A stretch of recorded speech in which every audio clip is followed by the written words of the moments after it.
Okay. Live. Hello, everyone. It's Rochel Marie Lawson, the Queen of Feeling Fabulous, and welcome to the Blissful Living Podcast. I have a wonderful show for all of you out there today. So get your listening ears ready. And if you like the show, please subscribe to the show and share it with everyone you love and care about. We talk about topics of wellness, wisdom, and wealth, and how you can use that information that my guests share to really elevate your life. And most of the time, it's immediately after the show if you incorporate what they share, as I like to say, the nuggets of gold. And, I always like to start off the show with getting you prepped, so to speak, so you can capture those nuggets of gold. Now, you could always listen to the show again, but, sometimes if you write, listen, see, read, hear, all that stuff, it solidifies the layers of learning, and it's generally more apt to stick with you. So find your place to sit, get your favorite beverage. Today, I got my dream cup, and I'm drinking water with a little bit of lemon juice in it. Tell your family to give you a few moments, get your favorite pen, paper, and just take a few moments to capture the essence that my guest is going to share, the nuggets of gold that she shares, that she has to share for all of you. So while you're doing that, let me take care of business. I'm all over the place. Y'all know how I work. We just go with it. Okay. So let me thank our first sponsor, Blissful Living for You at Blissful Living, the number 4, the letter U.com. We've got some events coming up. They have master classes every month and virtual summits every quarter to help you to enhance your wellness, wisdom, and wealth. And they have some really new items that you might be curious about checking out, particularly if you want to still look fabulous, fit, and fine as we transition into the next season of the year. And you know what I mean, where everything is yummy, lots of baking going on and all that kind of stuff. So if you have an interest of really elevating your wellness, wisdom, and wealth and keeping yourself looking fabulous, fit, and fine, you want to check out Blissful Living at Blissful Living, the number 4, the letter U.com. Next sponsor is All Day Cable Incorporated, which is a telecommunications installation company located in the heart of Silicon Valley, woman-owned, minority-owned, and they specialize in network distribution, so providing voice data, fiber optic cabling, all your network distribution needs, so that when you make that connection with the customer the first time, you make it the first time correctly and right. If you have a need and you're a small, mid-sized, or large corporation and you need some network distribution upgrades, installs, adds, moves, changes, then you want to check out All Day Cable Inc. at alldaycableinc.com. Okay, so now that we have taken care of business, let me introduce you to our fabulous guest expert today. Her name is Tenia Davis, and she is a human resources and recruitment expert with extensive experience serving in executive positions at large, high caliber companies such as HBR Consulting or HBR, Raise, I Manage, Johnson Publishing Company, and Harpo Productions. Now, Tenia has deep expertise and operational excellence, having successfully coordinated complex practice standards and regulations, not only for talent acquisition and HR, but also for multiple departments of large international corporations, while also managing day-to-day administration. Now, she currently serves as the Chief People Officer at NORC at University of Chicago. And Tenia works with company leadership on efforts to achieve operational excellence and to invest in talent and culture of empowerment.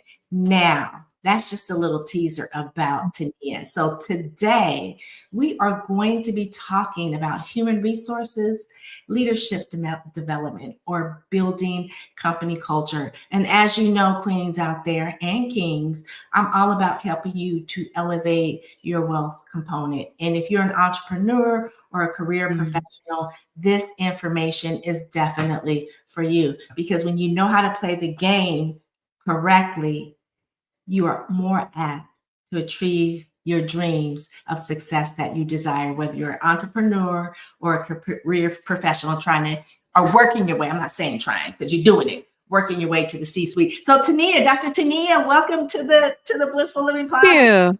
Thank you for having me. Thank Oh you. yes, it's a pleasure to have you and your expertise. I don't think I've had anybody on the show that has your caliber of expertise in the arena that you serve us all in. And woo, girl, probably let's see, how long is it? About 10 years, 9 or 10 years.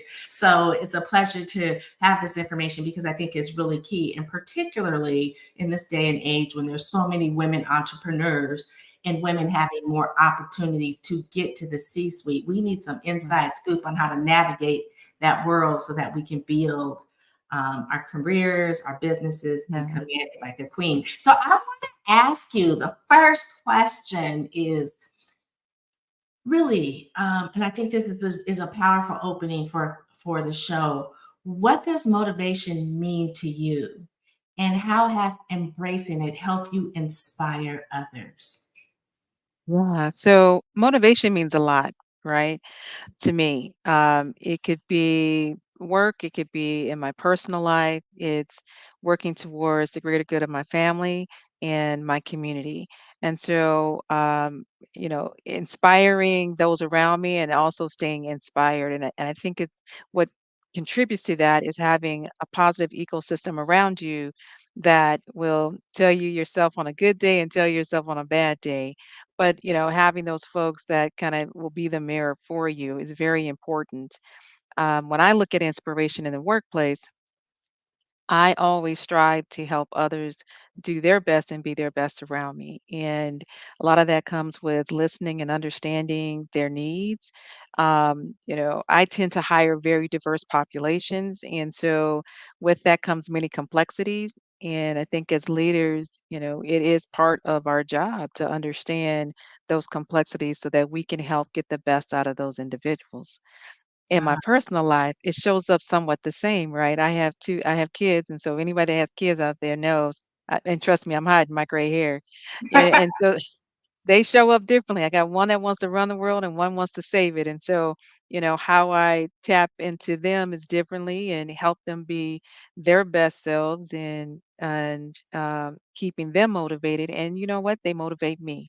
And I always say, kids will always show you who you are, and so, it's a learning experience, a continued learning experience.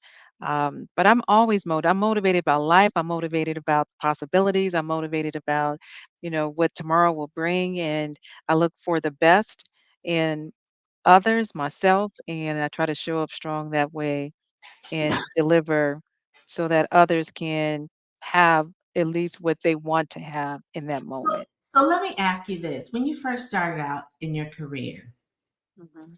was there someone that inspired you that kind of took you under their wing and kind of guided you on a path? They saw something in you, and at that time, you may have not seen it in yourself, but they did, and they were able to connect with you in a heartfelt way where it was Mhm. receptive to you, Mhm. that led you to where you are today. Is there someone like that that's in your life, that was in your life?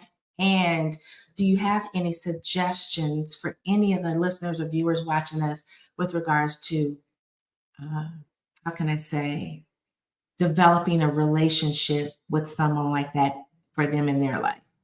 Absolutely. I would say I had a committee. And it wasn't just one person, girl. It took it took a village.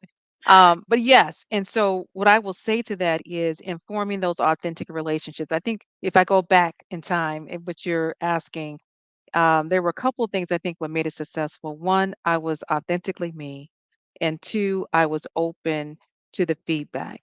And sometimes the mentorship will come in different forms, and it might be one that we're not familiar with, but when you see someone take an interest in your career path, they will instruct and give feedback, and sometimes it might not be in the form that you expect. And so I think one of the things, at least that was shared with me at the time, is that I was always open to listen and I would take feedback in and figure out a plan to do things differently. And so that's a big part of it. And then two, understand the landscape of the organization. Every company is different. They all have their unwritten rules. And it's important that we understand those unwritten rules, or at least the people that do know them can translate them, for you. So understanding who those folks are in the organization. They could be the person sweeping the floor to the person signing the checks. And so paying attention to the culture of the organization is very important. How do they build relationships? How do they connect? How do they view their work? What is the terminology? And how are projects, or if it's a project driven organization, but how are they allocated out? Right. And you want to understand how to be in the room. Being in the room is very important. And who are the individuals that can open up those doors for you, right? There's Mhm. also networking opportunities. There were so many different things that people suggested, and I just ran with it. If there was a organization or a forum or a group, hey Tania, you should, take a look at this group, and I would connect in and look for like-minded individuals and build out a network that way. Networking is so critical. And as you know, a lot of I it is who do you know? Exactly. I can't stress that enough when it comes to networking and really having a community. I like what Mhm. you shared about understanding the culture and being willing to um, have a little bit of tough skin because Yeah, sometimes the way people deliver things to you, they really do mean to help elevate you because they see something in you that you don't see. But sometimes the delivery is not how you really would want to get it. listen, I've been my guilty of I that. gotta tell you, my best mentor is someone that had the worst EQ skills. I mean, worst, but he was the best mentor. Like the delivery was always like, "Oh my God, I can't believe he just said that." However, you can't expect everything in a nice, beautiful package. It just doesn't work Right. that way, right? And I think sometimes when you hear it in that those what we perceive as twisted ways, it actually sticks with you because you think about Yeah. it and it sometimes circulates in your mind. And then you begin Mhm. to realize that, well, they may have said it twisted, but what they were Yeah. saying was going to help you. I had a boss Right. when I was fresh out of college, and he was kind of this, in my mind, he was kind of this perfectionist. Okay. Notice I said in Mhm. my mind. I was like 19 years old and I was working for an insurance company. And I was supporting at that time the underwriters in this Okay. excess department where we wrote multi-million dollar insurance policies, right? And Okay. so, of course, he wanted everything that would go out to the producers or the insurance agents that we were dealing with to be perfect because this was people's insurance and it was the company's money. So it was just Mhm. little tiny things. And so when I first started, I was just sending stuff out and it started coming back to me. And he came up to me and pulled me in his office, and I was like, "Uh-oh," and laid into me, but in a more very stern father way, without getting my behind whooped, so to speak. But you know what I mean, in a very stern father way. But I was like all twisted inside, like, what the, who think I went back to my keyboard, who think he is talking to me like that? He ain't my name, all this kind of stuff.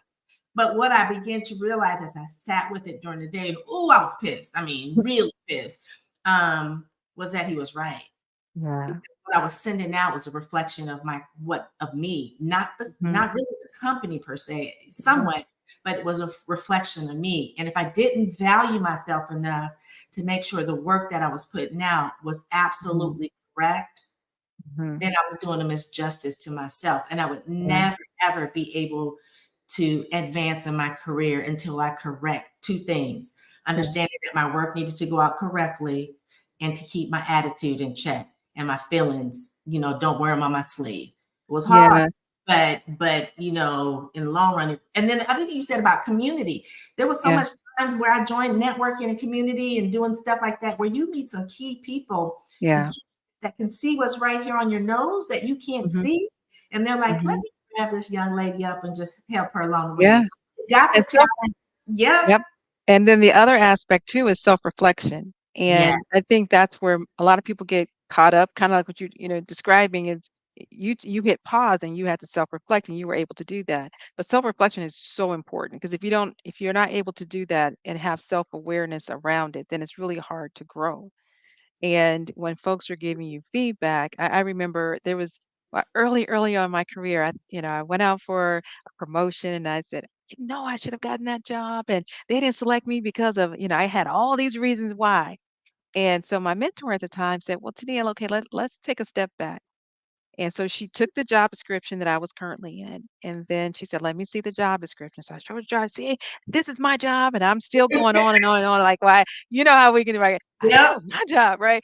Mhm. And she said, "Now I want you to highlight all of the things that you know for sure on a scale of 1 to 10. You are a 10 in that job that you thought you should have gotten you should have been hired for." So I was going through, and in my current job, I had a whole bunch of yellow. It was like, okay, this is my current job. I know my current job.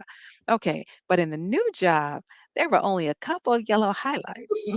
And so visually, I was like, oh, well, okay. Right. And she Right. said, so this is an opportunity for you to build on your skill sets. Right? And so she said, "So what do you think about that?" And I said, "Well, maybe it wasn't my job then." But I thought that was just a really good exercise, and I used it Excellent. thereafter, and it really helps you to see, okay, well, there was a lot of white on that paper. There was a lot that I just did not know, and so I then started mapping out, okay, I need to learn this a little bit deeper. I need to really understand what this other thing is, and so I built out a plan from that. And I invited others in the organization. I asked if I could be on projects, whether it was a shadow or if I could have a role so that I can learn the following, right? So I proactively started letting folks know, hey, I want to learn some of this stuff, right? And if you don't own your career, somebody else will. Someone told me that once, and that is so true. And so, methodically and thoughtfully, I just started bridging out. Okay, there's a lot of things I need to learn here, and I'm going to map this out. Whether it's taking a class or whether it's been working on a project, or how can I obtain this body of information so that the next time this comes up, I will be a good fit for real, right? Oh, Um, love and it. That's so a fabulous idea. mm, Fabulous. Fabulous. What would you say, or with regards to that, anybody listening, what from that experience, what are, I would say, two things you want them to just like sink in their brain, no matter where they are in their career, mhm. from that experience? What would you like to share? Some Be another. curious. Don't go in thinking you know. Be Mm, curious. When you're curious, you take in information faster and it sticks. So be curious, ask questions, and be open to the detour. And I call it the detour because we typically go in, and I'm a planner, so if it wasn't on that piece of paper, I'm like, well, wait a minute, I didn't write that down. That's not that's not what I envisioned. But be ready for the detour, because sometimes that detour is really what takes you where you're supposed to be. And so when you're open and you're curious and you're asking questions and you're open to the detour, then you're not fixated on what you think it should be, especially if you really don't know. And which it's the unknown is what you don't know. right. Um, that sometimes can create a barrier. I'm loving this conversation, the words of wisdom that you're sharing, because a lot of times we think things happen to us and not for us, whether it's Right. personal or business or career. And so the words of wisdom that you're sharing, I think is going to help a lot of people, because not only will they be able to embrace the information, but it'll help to put things in perspective for them. So as they move forward and things come upon us, say our path to bliss, these little stumbling roadblocks or big boulders or big trees, we got to figure out how to get around. We'll understand that there's a lesson in this that's only going to make us stronger, Mhm. better, and more successful. So now, what I want to ask you is, I do have a third. I do have a yes, third, if it's okay. yes, go girl. The third is attitude, and that's the one that so many people overlook because we are as leaders, we are always watching and paying attention. The smartest person could be the last person to get the opportunity based on their attitude. So if you show up with an attitude to engage, to learn, to be positive, to contribute and add value, that will always show up. So skill over will, if you should just demonstrate that, then people are more open to giving you an opportunity, even if it isn't a good fit. And so I always say, be aware of your attitude. You know, um, Fabulous information. Fabulous information. Now I want to kind of move it a little bit more towards the business aspect. So if you're an entrepreneur and you've gotten to a point where you need to hire a human resources person Mhm. um, to manage all, all things HR, so to speak. Mhm.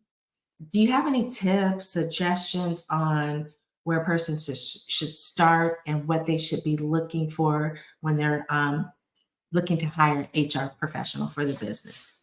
Yeah, so it depends on really the need of the business. And I would always say, analyze that first. If it's a team of five, is different than if it's a team of 100.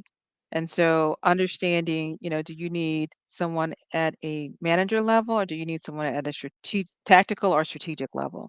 It makes a big difference.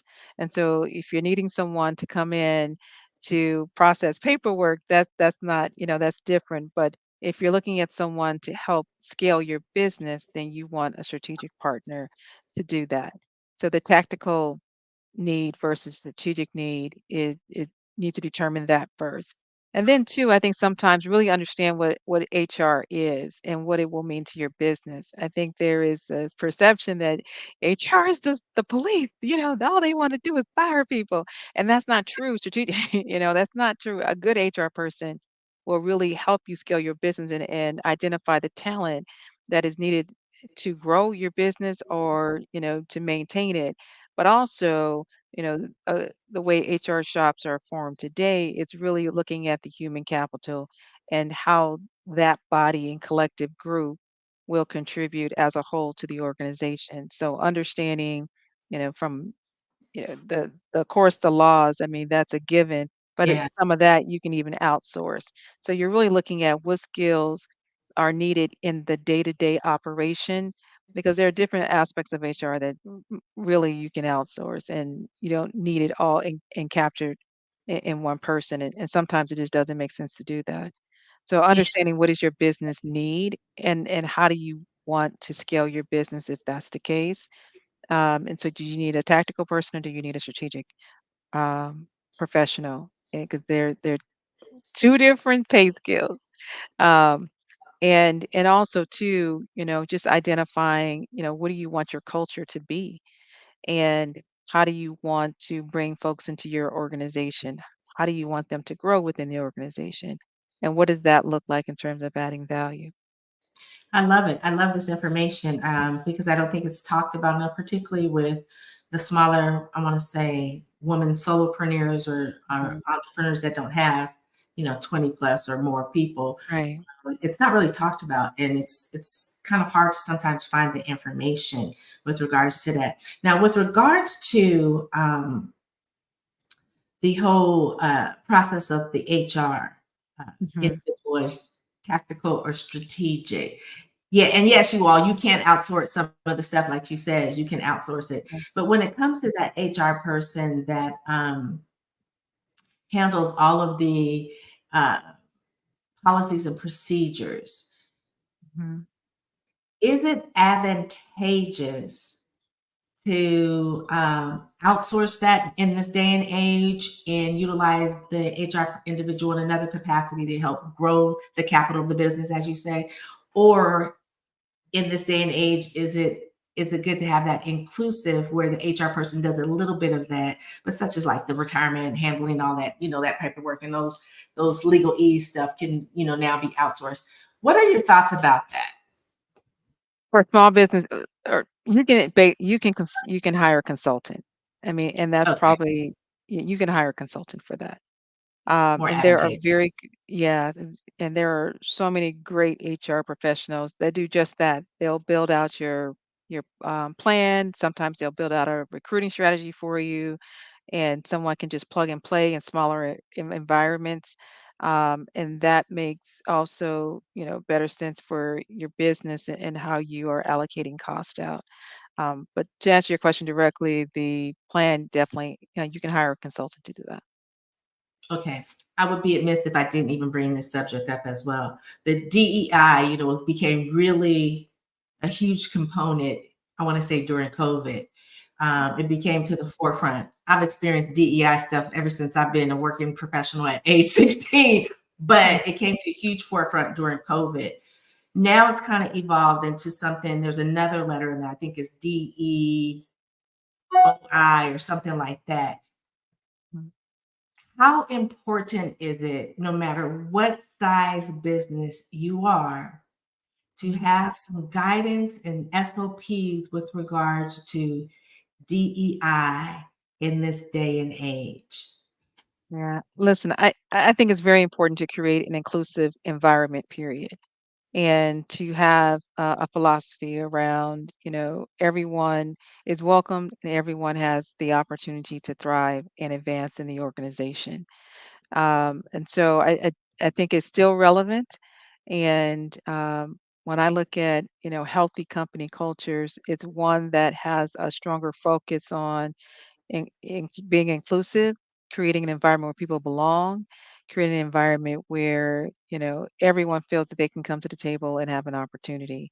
And when a company culture just has that, just says, this is how we operate, I have seen those companies thrive faster and retain their folks. And, I've studied high performing companies for a very long time. And those are individuals that don't rely, those particular companies that I've seen and studied, they don't rely on the buzzwords. Their action is there, And right? And so, corporate mhm, culture, yeah. yeah, it's part of their company culture. Yeah, Yeah, I love it because then, when all this did evolve out into something that was like mainstream forefront, they already had it in their culture. And you could tell. You could tell yeah, which companies had it in and just right. entwined in the corporate culture versus those that were scrambling trying to figure it out Yeah, and right. get something together.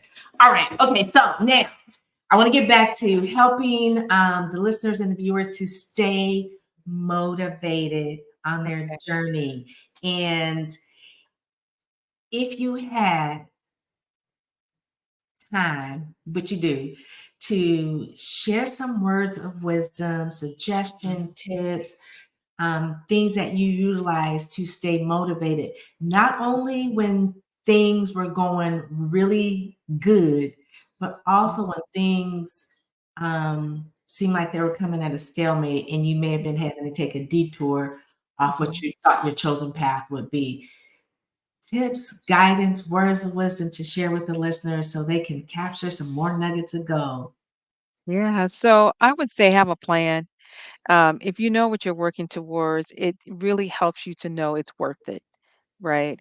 So if your goal is to complete a course, I'm just saying hypothetically, or to get a promotion, say your goal is to get a promotion and you know that you've lined up the right relationships, you're connecting in with the right groups, you know exactly what is required, then work towards that plan. Now, if you run into hurdles, that will happen. But if you have a plan and you know you have a goal, it makes that hurdle a little bit easier. It's gonna still gonna hurt, but you're working towards something. And so I would also say make sure you have the right community around you so that if you do feel a little discouraged, you have someone to encourage you. And in your spirit of being discouraged, don't what I say, get so wrapped up in the negative that you miss the opportunity to move forward. So put yourself in a surrounding of I say a good ecosystem of people that are either 4, 5 steps ahead of you or around people that can help you get there. But having a good support system is very important. Having a plan is important because if you do stumble, at least if you have a plan, you know where you stumbled and where you need to, reassess it, right? But just flying out there saying, I want to do XYZ and not having a plan, sometimes that takes some folks a little bit longer, and sometimes it works for others. But for me, having a plan is important. You ask, how do I do it? I have a plan, and I have like little markers in between, and that keeps me motivated. So when I achieve one thing, and I say, wow, okay, I got 4 more to go, and then I'm moving on to the next. Okay, I got 3 more to go. Okay, now 2 more to go. And so I feel like I'm moving in the right direction. So when something does jump up that I did not anticipate, then I can reassess it and say, okay, I might need to think about this a little bit differently. Or I have people within my community that I can bounce some ideas off of and say, hey, what have you experienced this? And I think sometimes we forget to lean on other people Mhm. And, there's a lot of folks that offer a lot of wisdom and maybe have taken the journey that you're on that can offer some insight to you on how to do things differently or better. So don't be afraid to ask for help and don't be afraid to ask questions. I think when people kind of sit in their own little space and try to figure it out, you miss the opportunity to learn from someone. And you also miss the opportunity to build a community that will help you further along. So I would definitely say that. I love it. I love it. When you said, you check things off, I saw you with the yellow marker. I do. I love it. I love it. Okay, so last, very, very, very last question. Um, you mentioned something in this last statement that you were saying and sharing the wisdom with us. And it was don't find people that may be 5 steps ahead of you. You Mhm. know, how would someone, what tips or guidance can you share with someone that is kind of hesitant to Mm. go to that person that's 5 steps ahead of them and say, hey, you know what? Would you be interested in being my mentor, or can I because that can be very, very intimidating. I don't care if you're a business owner trying to get to a big corporation and do business with, if you're a small business company, or an employee that just wants to, you know, go up the scale of pay or the get to that C-suite. Yeah, Can you share yeah. something? And then I'm going Absolutely. to And this is what I call bravery because no one is comfortable with going up to someone and blindly to have that conversation, right? And so, again, this is the part that you own. And if there's someone that you know that you feel would be a good mentor for you, think of it as an elevator pitch. What are you asking them? What time commitment are you asking? And what is it that you want to learn from them? So when you approach someone with that more direct and clear, listen, I saw that you spoke at whatever conference and I was very impressed with what you said around XYZ. I too am in the same field and I'm just starting out and I would like to learn more about whatever particular skill set. I would like to have a deeper or further conversation around one, if you do mentor, and two, what that will look like for me. Right. And so what they will ask you most likely is, what is it that how can I help you? And always have a response for how can I help you? Know what it is you want. Don't have a laundry list. Just pick one thing. What is it that you want that person to teach you? What is it that you want to learn? And what time and what is that? Is that like a 3 month? Because they want to know what is time commitment. And then you will have Mhm. to manage that relationship. So that means the follow up. That means, hey, are we meeting on Saturday or Friday? Or hey, are we meeting for lunch? And so you will have to own that relationship and not wait on them to call you. You will have to manage it and then continue providing feedback. Hey, you gave me feedback to manage a project this way. And this is what I did. And this is what worked. And this is what didn't work, and then they're going to give you feedback on that and then try that out. So you always want to kind of reinforce, like, yes, this part is working, this part is not. And so that one, it keeps them engaged. And then two, it shows them that you are listening and that you're wanting to learn and grow. Oh, I love it. Thank you so much, Dr. Tenia Davis. It's been amazing. Love the words of wisdom, the guidance, motivation. People pay lots of money to get this information from other people, right? And you came and you shared and you really opened up, I think, possibilities for not only small business or women or solo entrepreneurs, but as well as people just trying to get up to the C-suite, just trying to Yeah. move up in their career. So thank you so much. I appreciate you. I appreciate your Yeah. time.